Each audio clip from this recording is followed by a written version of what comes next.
നടിയെ ആക്രമിച്ച കേസിലെ മെമ്മറി കാർഡ് നിയമവിരുദ്ധമായി പരിശോധിച്ച സംഭവത്തിൽ അതിജീവിത സമർപ്പിച്ച ഹർജി പരിഗണിക്കുകയായിരുന്നു ഹൈക്കോടതി.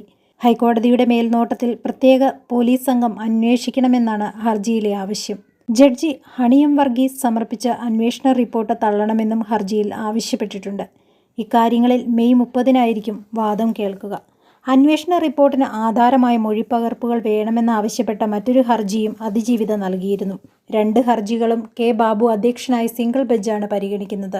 ജുഡീഷ്യൽ ഓഫീസറും കോടതി ജീവനക്കാരനുമാണ് മെമ്മറി കാർഡ് പരിശോധിച്ചതെന്ന് ഹണിയം വർഗീസിന്റെ റിപ്പോർട്ടിൽ ചൂണ്ടിക്കാണിക്കുന്നുണ്ട്. പ്രതികളെ സംരക്ഷിക്കുന്ന രീതിയിലാണ് ഹണിയം വർഗീസ് റിപ്പോർട്ട് തയ്യാറാക്കിയതെന്നും വിമർശനങ്ങളുണ്ട്. കോടതി സമയത്തിനപ്പുറത്ത് പല സമയങ്ങളിലായാണ് മെമ്മറി കാർഡ് പരിശോധനകൾ നടന്നിരിക്കുന്നത്. രാത്രി സമയങ്ങളിലും ഫോണിലും പരിശോധന നടന്നിട്ടുണ്ടെന്ന് വ്യക്തമാക്കുന്ന FSL റിപ്പോർട്ടും നേരത്തെ പുറത്തു വന്നിരുന്നു. തിരുവനന്തപുരം ഫോറൻസിക് ലാബിൽ നടത്തിയ പരിശോധനയിൽ മെമ്മറി കാർഡിന്റെ ഹാഷ് വാല്യൂ മാറ്റം വന്നതായും കണ്ടെത്തിയിരുന്നു. ജസ്റ്റിസ് കൗസർ എടപ്പകത്ത് പീഡന ദൃശ്യങ്ങൾ അടങ്ങിയ മെമ്മറി കാർഡും പെൻഡ്രൈവും 1 വർഷത്തിലേറെ നിയമവിരുദ്ധമായി കസ്റ്റഡിയിൽ വെച്ചെന്നാണ് റിപ്പോർട്ടിൽ പറയുന്നത്. മെമ്മറി കാർഡ് സീൽ ചെയ്ത കവറിൽ സൂക്ഷിക്കണമെന്നാണ് നിയമം. അങ്ങനെയിരിക്കെയാണ് ജഡ്ജിന്റെ ഭാഗത്തുനിന്ന് ഈ ഗുരുതര വീഴ്ച വന്നിരിക്കുന്നത്. കോടതി ജീവനക്കാരുടെ മൊഴിയിൽ ജസ്റ്റിസിനെതിരെ ഗുരുതര പരാമർശമുണ്ടെന്ന് റിപ്പോർട്ടിൽ പറയുന്നു. ബെഞ്ച് ക്ലർക്ക് മഹേഷ് മോഹന്റെ പ്രോപ്പർട്ടി ക്ലർക്ക് ജിഷാദിൻ്റേതുമാണ് മൊഴി. മഹേഷ് നിയമവിരുദ്ധമായി മെമ്മറി കാർഡ് പരിശോധിച്ചത് ജസ്റ്റിസിന്റെ നിർദ്ദേശപ്രകാരമാണെന്നും കണ്ടെത്തിയിട്ടുണ്ട്. സ്വന്തം മൊബൈൽ ഫോണിലാണ് മഹേഷ് മെമ്മറി കാർഡ് നിയമവിരുദ്ധമായി ഉപയോഗിച്ചത്. 2018 ഡിസംബർ 13-ന് രാത്രി 10:58-ന് വീട്ടിൽ വെച്ചാണ് മഹേഷ് മെമ്മറി കാർഡ് ഉപയോഗിച്ചത്.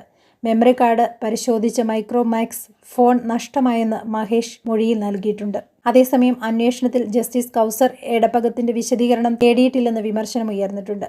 ജഡ്ജ് ഹണിയം വർഗീസാണ് അന്വേഷണ റിപ്പോർട്ട് സമർപ്പിച്ചത്. അങ്കമാലി മജിസ്ട്രേറ്റ് ലീന റഷീദ് ഉൾപ്പെടെ 3 പേരാണ് നിയമവിരുദ്ധമായി ദൃശ്യങ്ങൾ പരിശോധിച്ചതെന്നും അന്വേഷണ റിപ്പോർട്ടിലുണ്ട്.